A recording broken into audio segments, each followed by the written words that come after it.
HB방송 뉴스포커스입니다.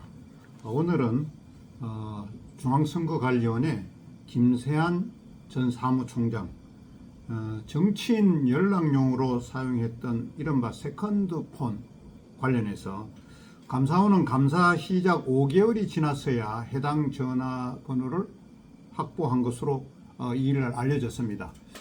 아이폰 13 프로 모델인 이 전화는 선관위 법인폰으로 김 전 총장 본인 명의가 아니다 보니 감사원 측에서는 감사를 시작했을 당시 이 전화의 존재 자체를 몰랐다는 것입니다. 김 전 총장은 아들 특혜 채용 의혹이 제기된 데에 이어 2022년 3월 대선 사전투표 부실 관리 논란이 불거지자 자진 사퇴했는데, 이때 세컨드폰과 관사에서 사용했던 노트북을 반납하지 않고 가져갔습니다. 감사원은 2023년 6월부터 선관위 인사 비리를 감찰하다가 주변인 진술을 통해 세컨드폰 관련 내용을 확인했고, 또 그해 11월에 해당 전화를 제출받았습니다. 퇴직 후에도 1년 8개월 동안 세컨드폰을 계속 사용한 것으로 나와 있다는 것입니다. 자, 이런 부분들이 중앙선거관리위원회가 얼마나 지금 베일에 쌓였다는 것을 우리가 알 수 있습니다. 하지만 감사원이 선관위를 통해 받은 김 전 총장의 세컨드폰은 공장 초기화가 됐다. 공장 초기화했다는 것은 처음 상태로 이것이 데이터가 삭제된 상태였다는 것을 말합니다. 감사원은 포렌식을 통해서도 데이터 복구가 불가능하다고 판단했습니다. 디가우저를 통해 물리적으로 데이터를 파견하진 않았지만 언제 누구와 통화했는지 등의 정보를 확인하기는 어려운 상태라고 지금 해석하고 있습니다. 감사원은 결국 김 전 총장의 세컨드폰 통화 문자 내역은 구체적으로 확인을 못했다는 것입니다. 자, 이런 부분에 대해서 감사원 직원은 뭐라고 이야기하느냐 하면은, 감사원 직원은 지금 그것을 전 사무총장이 만들어 달라 그래서 만들어 줬고, 이게 나중에 퇴직해서 나갈 적에 사무실에서 이제 사무 직원들이 회수한 것이 아니고 사무실에 이삿짐을 챙긴 바도 없는데 결국은 전 사무총장이 갖고 갔다, 이렇게 이야기를 하고 있다고 합니다. 여기에 대해 한동훈 국민의힘 대표는 지금 중앙선거관리위원회가 직무감찰을 피해서 여러 가지 이 문제점이 많이 나타나고 있다고 비판의 목소리를 냈습니다. 한 전 대표는 자기의 페이스북을 통해 대규모 채용 비리, 사무총장이 정치인들과 통화하는 데 쓴 세컨드폰, 또 제대로 감사받지 않고 이제 헌재 결정으로 감사원 직무감찰도 피하게 된 선관위가 바로 오늘날의 현 주소라고 이렇게 밝혔습니다.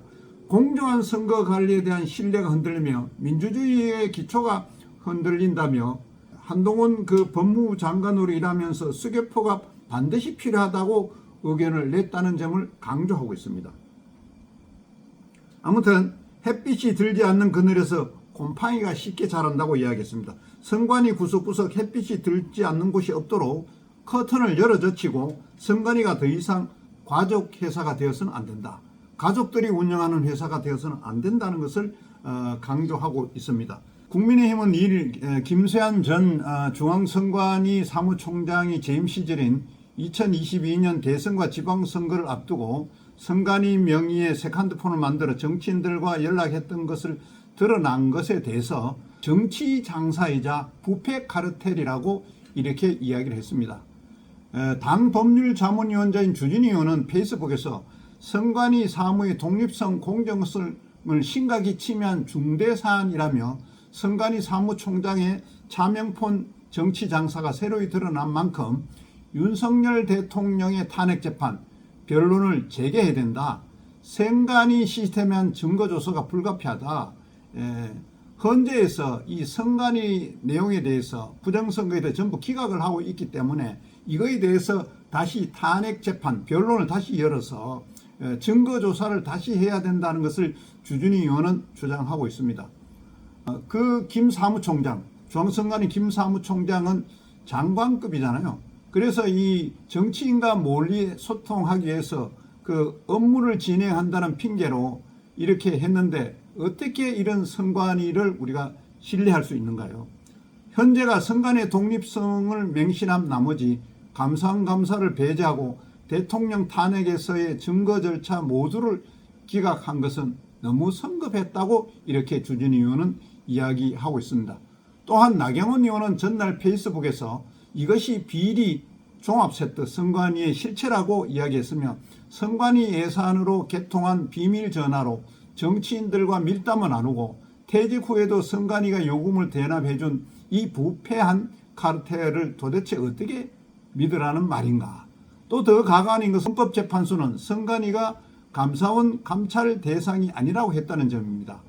속거리 투표함으로 선거는 부실 관리하고 가족 채용 비리에 세금으로 비선 전화를 운영하고 감사가 들어오자 증거를 인멸한 자들이 처벌받지 않는 나라에서 과연 우리의 한 표가 소중하게 보호받을 수 있겠습니까?